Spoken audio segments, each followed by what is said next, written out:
Joining me now is Thomas Countryman, the former acting Under-Secretary for Arms Control and International Security. Thank you so much for your time. First off, what do you make of all of this evidence and these allegations so colourfully put on display by the Israeli Prime Minister? Well, 2 points. First, there is nothing new.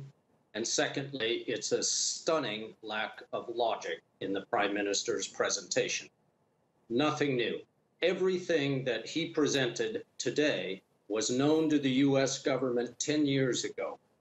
The fact that Iran had ambitions for a nuclear weapons program was known. The fact that Iran lies about their past program is well known, well experienced by the International Atomic Energy Agency. So there are no new facts here. But there is a big lack of logic when the Prime Minister says that Iran is in violation of the agreement. There is nothing that he gave that said Iran has done something recently that violates the agreement. And finally, when he says that the agreement should be shelved, it is exactly the agreement that is keeping Iran from enriching uranium that could potentially be used in a weapon. So I am completely unimpressed by the Prime Minister's presentation.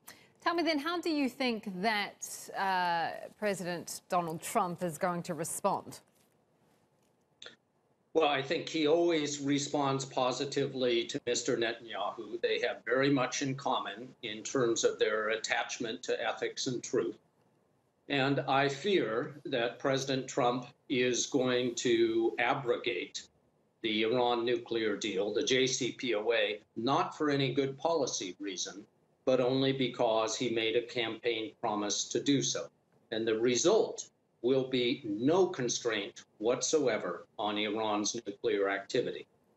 What do you think then should be done? Do you think that the deal should be kept in its current form or amendments made to it? You can't make an amendment to an agreement among 7 parties without involving all 7 parties. That means at some point, if the Trump administration wants to renegotiate the deal, they have to engage not just with Britain, France, and Germany, but also with Iran, Russia, and China.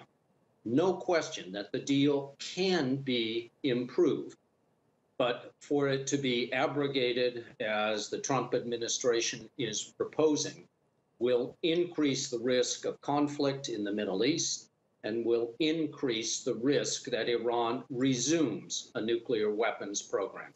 Do you think that this presentation is probably the best word by the Israeli Prime Minister Bejamin Netanyahu has been timed specifically ahead of this May 12th deadline for Donald Trump to decide whether to stay in the nuclear deal or to pull the US out? Absolutely. As I said, there is no new information in his presentation that was not already known to the United States. So it's an effort to use the one medium by which President Trump gathers information, that is dramatic television, in order to influence the decision that he must make by May 12th.